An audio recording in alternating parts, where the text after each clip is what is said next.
बाल मनोविज्ञान एवं शिक्षा शास्त्र के तहत आज हमारे साथ आप अध्ययन कर रहे हैं व्यक्तित्व या पर्सनैलिटी जिसे हम कहते हैं। पर्सनैलिटी अंग्रेजी भाषा में ये लैटिन भाषा के पर्सोना नामक शब्द से बना हुआ है, जिसका अर्थ होता है मास्क या मुखौटा, और उसका तात्पर्य इतना सा है कि बाहरी दिखावा, जिस प्रकार व्यक्ति बाहर से दिखता है। इसके लिए बहुत सारे मनोवैज्ञानिकों ने अपने अपने विचार प्रस्तुत किए हैं, लेकिन पहले आप सिंपल समझ लीजिए व्यक्तित्व क्या होता है। मैं जो भी कुछ बोल रहा हूं सब कुछ महत्वपूर्ण है, इसलिए आप उसको नोट जरूर करेंगे। इस स्लाइड को तो आप स्क्रीनशॉट ले ही लीजिएगा, साथ में आप उसको नोट डाउन भी करेंगे, तो आप स्क्रीनशॉट जरूर ले लेना।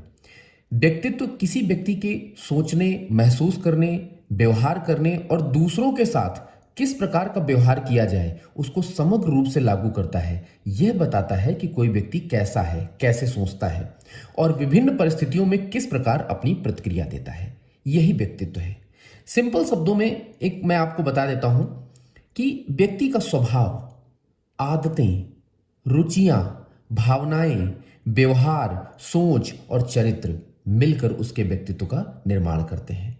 व्यक्तित्व के तत्वों में जैसे शारीरिक बनावट, बौद्धिक क्षमता, भावनात्मक गुण, सामाजिक व्यवहार, चरित्र और मूल्य, इस प्रकार के गुण देखने को मिल जाते हैं। शारीरिक बनावट में कोई व्यक्ति किस प्रकार का है बाहर से देखने में, उसकी संरचना कैसी है, स्वास्थ्य कैसा है, बौद्धिक क्षमता में वो क्या क्या सोचता है, किस लेवल तक की उसकी सोचने की लिमिट है, भावनात्मक रूप में जैसे प्रेम, दया, क्रोध किस प्रकार या किस लिमिट का उसे आता है, सामाजिक व्यवहार कैसे करता है, दूसरों के साथ उसका रवैया कैसा है, चरित्र और मूल्य, नैतिकता और आदर्श को फॉलो करता है या नहीं करता है। तो इस तरह से तो पर्सनालिटी को हम लोग अच्छे से आज पढ़ेंगे। व्यक्तित्व भारतीय अवधारणा के अनुसार जिसको आत्मज्ञान या आत्मानुभूति की अनुभूति हो, भारतीय विचारधारा में व्यक्तित्व में आंतरिकता पर अधिक बल दिया गया है। व्यक्तित्व से तात्पर्य, जैसे हमने बात की पर्सनैलिटी, पर्सनैलिटी एक इंटरनल और एक्सटर्नल, यानी एक आपका आंतरिक व्यक्तित्व और एक बाह्य व्यक्तित्व, लेकिन भारतीय विचारधारा में सिर्फ अंदर वाले व्यक्तित्व की बात कही गई है कि किसी भी व्यक्ति का पर्सनैलिटी कैसी है तो वो इंटरनल की तरफ फॉलो करते हैं हमारे भारतीय वैज्ञानिक, जबकि पश्चिमी वैज्ञानिक जो हैं, पश्चिमी मनोवैज्ञानिक, वो ये यहाँ पर मैंने लिख रखे हैं, जिसमें कि गिलफोर्ड क्या कहते हैं कि व्यक्तित्व गुणों का समन्वयित रूप है। वुडवर्थ कहते हैं किसी भी व्यक्ति के व्यक्तित्व का निर्धारण उसके व्यवहार से होता है, और उसके व्यवहार में भी क्या चीजें होती हैं, उसके व्यवहार में वो क्या सोचता है, किस प्रकार से वो व्यक्ति अपनी चीजों को लागू करता है, एक समग्र विशेषता बनाता है, तो उससे निर्धारित होता है। वहीं आलपोर्ट की अगर हम बात करें तो 1937 ईस्वी में व्यक्तित्व की परिभाषा इन्होंने दी थी। व्यक्तित्व के बारे में कहा कि व्यक्ति के अंदर उन मनोशारीरिक गुणों का गत्यात्मक संगठन है। देखो मैंने दो चीजें मेंशन की है, एक गत्यात्मक संगठन प्लस वातावरण, यानी उन मनोशारीरिक गुणों का गत्यात्मक संगठन है जो वातावरण के साथ एक अनूठा समायोजन स्थापित करते हैं, उसे व्यक्तित्व कहा जाता है। इन्होंने वातावरण को भी यहां पर जोड़ दिया। वही डेसिल कहते हैं कि संगठित व्यवहार का संपूर्ण चित्रण करना ही व्यक्तित्व है। वॉल्टर कहते हैं कि चिंतन और संवेग जब दोनों मिलकर व्यवहार के साथ समायोजित हो जाते हैं तो वह व्यक्तित्व कहलाता है। ये कुछ मनोवैज्ञानिक हैं जहां से परिभाषाएं पूछी जा सकती हैं, इसलिए मैंने यहां पर एक जगह पे उनको शॉर्ट में मेंशन कर दिया है, और आप ऐसे ही याद भी करिएगा, कीवर्ड्स की तरह याद करिएगा, क्योंकि एक साथ पूरी परिभाषा रटना संभव नहीं होता है। तो मैंने यहाँ पर कुछ कीवर्ड्स मेंशन कर दिए हैं और उसी के अनुसार आप लर्न करते चलेंगे तो आपको अच्छे से याद हो जाएगा। इसके बाद अगर हम बात करें कि आलपोर्ट ने व्यक्तित्व के लिए कुछ 6 तत्व बताए थे, ये पूछे गए हैं 6 तत्व, इसलिए मैंने मेंशन कर दिया यहाँ पर, तो इनको आप ध्यान रखेंगे। आलपोर्ट के द्वारा जो प्रस्तुत की गई व्यक्तित्व की परिभाषा है उसमें इन्होंने, ये सर्वमान्य परिभाषा है, मतलब इसको लगभग मनोवैज्ञानिक इसको मानते हैं कि हाँ इन्होंने सही बताया है, इन्होंने पूरी तरह से सही चीज़ें बताई हैं। जिसमें कि सबसे पहला जो तत्व है संगठनात्मक, गत्यात्मक, मनोवैज्ञानिक, शारीरिक, वातावरण और समायोजन। कहने का तत्व है कि तात्पर्य इतना सा है कि व्यक्तित्व के ये तत्व हैं और इन्हीं व्यक्तित्व के तत्व से एक पक्ष बनता है जिसे हम कहते हैं कि व्यक्तित्व पक्ष बोलते हैं उसको। हम सिंपल यही कह सकते हैं कि ये व्यक्तित्व का पक्ष है जो कि इन सभी तत्वों से मिलकर बनता है, संगठनात्मक रूप से, गत्यात्मक रूप से, मनोवैज्ञानिक रूप से, शारीरिक रूप से, वातावरण और समायोजन। तो इसी से व्यक्तित्व फॉर्म होता है। इसके बाद अगर हम बात करें कि व्यक्तित्व को प्रभावित करने वाले कारक कौन कौन से हैं, तो दो कारकों के बारे में मनोवैज्ञानिकों ने चर्चा किया है, जिसमें कि जो पहला कारक है जैविकी कारक और दूसरा वातावरणीय कारक। व्यक्तित्व को प्रभावित करने वाले ये दो कारक हैं, जिसमें कि जैविकी कारक वंशानुक्रम द्वारा निर्धारित होते हैं, जिसमें कद काठी, रंग, रूप, लंबाई, ऊंचाई इत्यादि ये देखने को मिलता है। वहीं भौतिक और सामाजिक कारकों की बात करें हम, तो जैसे परिवार, पास पड़ोस, विद्यालय, जनसंचार, धर्म इत्यादि ये सब इसमें आ जाते हैं। लेकिन एक पॉइंट है कि जब भी व्यक्तित्व निर्धारित होगा, दोनों कारकों की परस्पर अंतःक्रिया के परिणाम स्वरूप व्यक्तित्व का विकास होता है। यानी व्यक्तित्व का जो डेवलपमेंट होगा इन दोनों कारकों की परस्पर समन्वय से होगा, दोनों की अंतःक्रिया से होगा। इस बात पर भी ध्यान दीजिएगा। इसके बाद सिगमंड फ्रायड के बारे में थोड़ा सा बता देता हूं। सिगमंड फ्रायड ने मनोविश्लेषणात्मक सिद्धांत दिया था व्यक्तित्व का, जिसमें इन्होंने दो चीजों पर मुख्य रूप से फोकस किया। वैसे तो व्यक्ति में इन्होंने बताया कि चेतन मन, अर्धचेतन और अचेतन मन देखने को मिलता है, लेकिन इन्होंने जो ज्यादा फोकस किया है वो अचेतन मन की तरफ किया है कि व्यक्तित्व का निर्धारण अचेतन मन से ही होता है। और इन्होंने जो दूसरा बताया कि इदम, अहम, अत्यहम या पराहम जिसे हम कहते हैं, तो इन्होंने बताया कि ये दो पॉइंट हैं, या यूं कहें कि दो ये तत्व हैं जो व्यक्तित्व निर्माण के लिए इंपॉर्टेंट होते हैं, और जिसमें अचेतन मन, सिगमंड फ्रायड हमेशा से अचेतन मन को ज्यादा महत्व दिया है। अचेतन मन व्यक्ति का वह मन होता है, अगर इसको हम सिंपल भाषा में समझें कि पहले तो आप ये समझ लीजिए कि ये तीन चीजें हैं क्या, इधर पहले आप समझ लीजिए। चेतन मन, अर्धचेतन और अचेतन। एक तो चेतन मन हो गया जो व्यक्ति के जागने की अवस्था होती है, जब व्यक्ति जाग रहा होता है पूरी तरह से, जैसे मैं अभी पूरे अपने होश में और अपने ध्यान में ये वीडियो बना रहा हूं, तो इसे हम कहते हैं चेतन मन या जागृतावस्था। अब वहीं पे आप बात आ जाता है अर्धचेतन। अर्धचेतन का मतलब होता है कि बीच की अवस्था होती है, या हम इसे कहते हैं चेतन सुप्त अवस्था भी बोल देते हैं, बीच की अवस्था बोल देते हैं। वहीं अचेतन मन जो होता है, अचेतन से तात्पर्य इतना सा है कि ये पूरी तरह से हमारे मन में स्वप्न की अवस्था में भी कह सकते हो आप कि ये स्वप्न की अवस्था है। पूरी तरह हमारी जो व्यक्ति की चीज़ें हैं वो दबी रहती हैं, ये दमित इच्छाएं होती हैं, इसमें दबी रहती हैं अचेतन मन में। जैसे कोई भी इच्छा है जो मेरी कभी पूरी नहीं हुई है, तो वो हमेशा अचेतन मन में चली जाती है और वहीं पर दमित हो जाती है। तो इस तरह से तीन मन के बारे में सिगमंड फ्रायड ने एक्सप्लेन किया था, जिसमें अचेतन मन को इन्होंने ज़्यादा महत्व दिया। अब इन्होंने तीन चीज़ें हैं जिसमें कि इदम, अहम और अत्यहम या पराहम, इसको आप समझ लीजिएगा कि इदम क्या है, अहम क्या है और अत्यहम क्या है। तो इदम जन्मजात होता है, इसका अचेतन मन से सीधा सा संबंध होता है। यहाँ पर दमित इच्छाएं होती हैं, दमित इच्छाएं यहाँ पर रहती हैं इदम में। ये सुखवादी होता है, हमेशा हमेशा सुखवादी होता है। ये भौतिक सुख के बहुत ज़्यादा फॉलो करता है इदम। ये तनाव नहीं सह सकता है, बिल्कुल भी तनाव नहीं सह सकता है, एक मिनट भी तनाव में नहीं रह सकता है। पूर्वजों के स्मृति अवशेषों का भंडार होता है। मैंने बताया अभी यहाँ दमित इच्छाएं कैद होती हैं, तो ये पूर्वजों की जो स्मृति अवशेषों का यहाँ पर भंडार रहता है। वहीं अहम क्या है, ये वास्तविकता से जुड़ा हुआ है, ये चेतन और विचारशील अवस्था से जुड़ा हुआ है, बिल्कुल भौतिक जगत और यथार्थ जगत से जुड़ा हुआ है अहम। मानव विवेकपूर्ण कार्य करता है। जब अहम जो इसका व्यक्तित्व होगा वो विवेकपूर्ण कार्य और इस तरह से रहता है। वहीं अगर हम बात करें पराहम की बात हम करें या अत्यहम की बात करें, तो यहाँ सामाजिक मान्यताएं, संस्कार, आदर्श या नैतिक मूल्य, आत्मा का अंतःकरण ये देखने को मिलता है अत्यहम में। ये एक आदर्श टाइप का व्यक्ति होगा। वहीं पर ये अगर हम बात करें तो कुछ रियल व्यक्ति होगा जो यथार्थ जगत से जुड़ा हुआ होगा। वहीं इदम, यहाँ पर दमित इच्छाएं होंगी, दबी हुई चीज़ें, सुखवादी सिद्धांत इसीलिए कहा जाता है। अगर हम एक दृष्टि में इन तीनों को समझने का प्रयास करें तो इदम व्यक्ति को दमित इच्छाओं की पूर्ति हेतु प्रयास करने के लिए प्रेरित करता है, इदम जो दबी हुई इच्छाएं होती हैं। जबकि अत्यहम क्या करता है, सामाजिक मान्यताओं, अत्यहम क्या करेगा, सामाजिक मान्यताओं के अनुसार जो है वो चलने को बताता है। लेकिन अहम क्या करता है, इन दोनों के बीच में समन्वय स्थापित करता है। यानी अत्यहम और इदम के बीच में समन्वय स्थापित करने का कार्य अहम करता है। इस तरह से आई होप आप चीज़ों को क्लियर कर लिए होंगे। यहाँ पर एक छोटा सा डायग्राम है, इदम, अहम और अत्यहम, इन्हीं तीनों से व्यक्तित्व का विकास होता है, ये सिगमंड फ्रायड ने बताया। मैंने एरो भी मेंशन की है, आप देख लीजिएगा। ठीक है, आगे बढ़ते हैं। व्यक्तित्व को किस प्रकार मापा जाता है, यहाँ पर कुछ मापन की मैंने विधियां मेंशन की हैं, आप इनको देख लीजिएगा। व्यक्तित्व मापन की 3 विधियां हैं, जिसमें आत्मनिष्ठ, वस्तुनिष्ठ और प्रक्षेपी विधि, ये 3 विधियां व्यक्तित्व मापन की होती हैं। आत्मनिष्ठ जो विधि होती है ये स्व के अनुभव और पसंद नापसंद पर आधारित होती है। आत्मनिष्ठ यानी स्वयं के अनुभव और पसंद नापसंद पर आधारित होती है। इस परीक्षण में व्यक्तित्व की जांच स्वयं परीक्षक या परिचितों की मदद से की जाती है।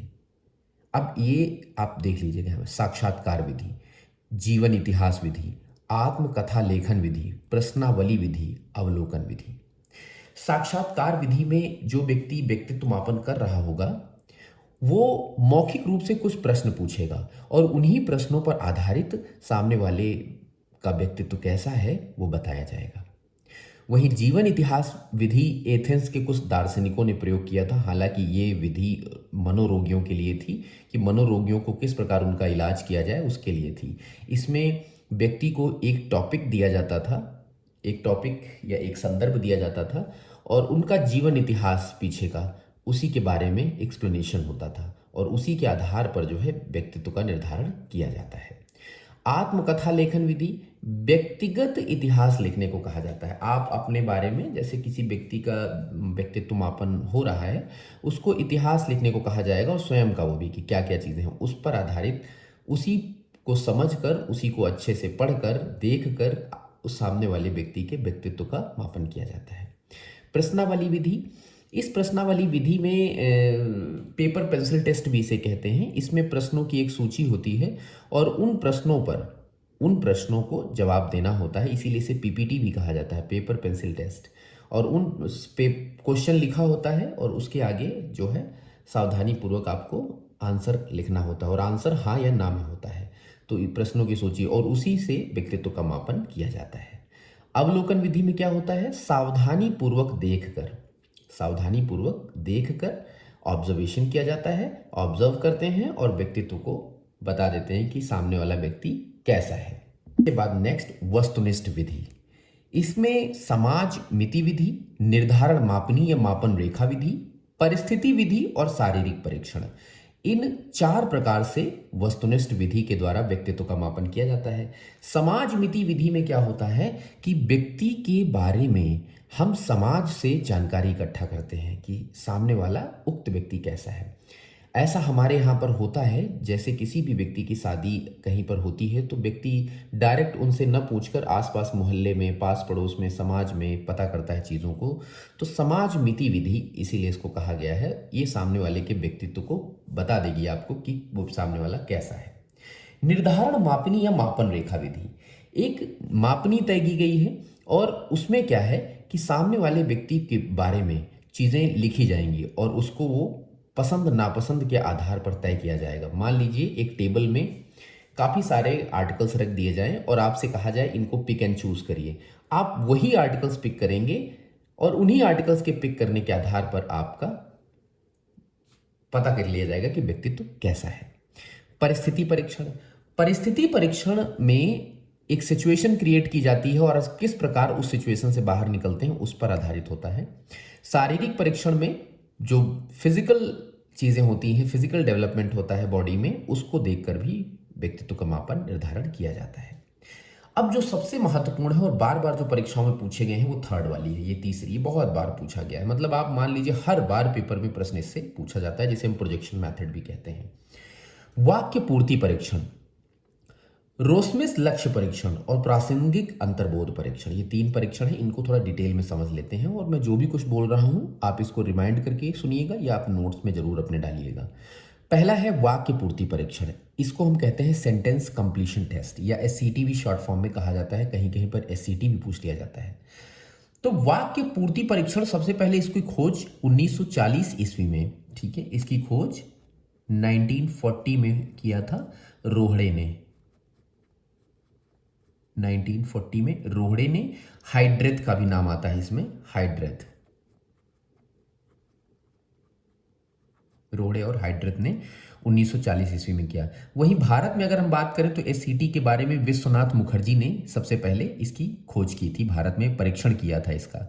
तो इसमें क्या है चीज़ों को देखिए, वाक्य पूर्ति करने के लिए रिक्त स्थान, या हम ये कह सकते हैं कि थोड़ा सा सेंटेंस लिखा गया और उसके आगे का आप फिल करिए, अपने आप भर दीजिए। तो आपको एक लिस्ट दी जाएगी जिसमें छोटे छोटे वाक्य पूर्ति करने होंगे और उससे आपकी व्यक्तित्व का निर्धारण कर दिया जाएगा।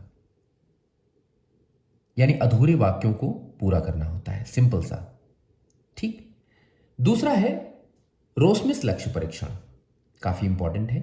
इसकी खोज, जिसे हम स्याही धब्बा परीक्षण भी कहते हैं, इसकी खोज 1920 ईस्वी में हुई थी। हरमन रोशा ने किया था, जिसे हम स्याही धब्बा परीक्षण भी कहते हैं। इस परीक्षण में संज्ञानात्मक विकास के सिद्धांत के जो पिता हैं जीन पियाजे, स्विट्जरलैंड के मनोवैज्ञानिक थे, उनका भी इसमें रोल था काफी कुछ। यानी वो भी सहयोगी के तौर पर थे, लेकिन मुख्य रूप से हरमन रोसा का ही आता है। इसमें 10 कार्डों का टोटल प्रयोग किया गया था। स्याही धब्बा परीक्षण में लाल, काला, सफेद रंग के कार्ड प्रयोग किए जाते रहे।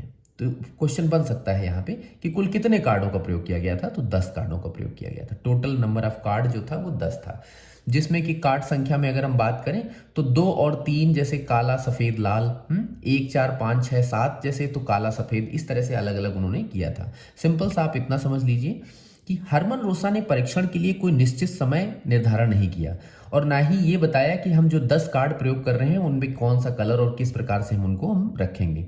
वो बच्चे के ऊपर डिपेंड करता था कि वो कौन सा चूज करते हैं, किस प्रकार वो अपने आप को प्रदर्शित करते हैं।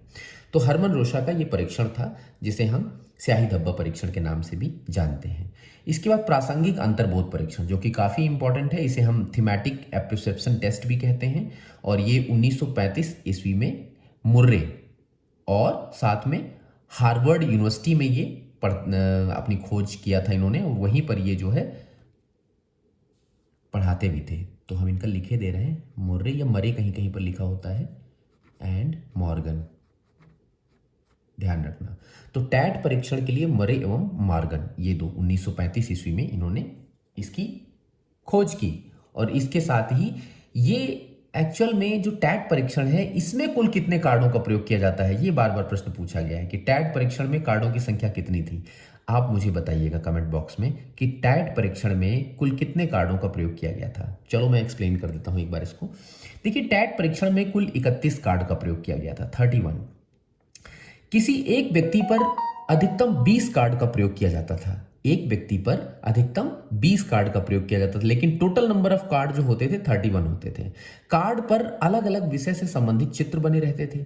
अब जैसे प्रत्येक कार्ड पर बने चित्रों के आधार पर 5 मिनट में कहानी बनानी पड़ती थी, और उन्हीं कार्डों को मैच करके आपस में एक आपको कहानी लिखनी होगी, कहानी बनानी होगी।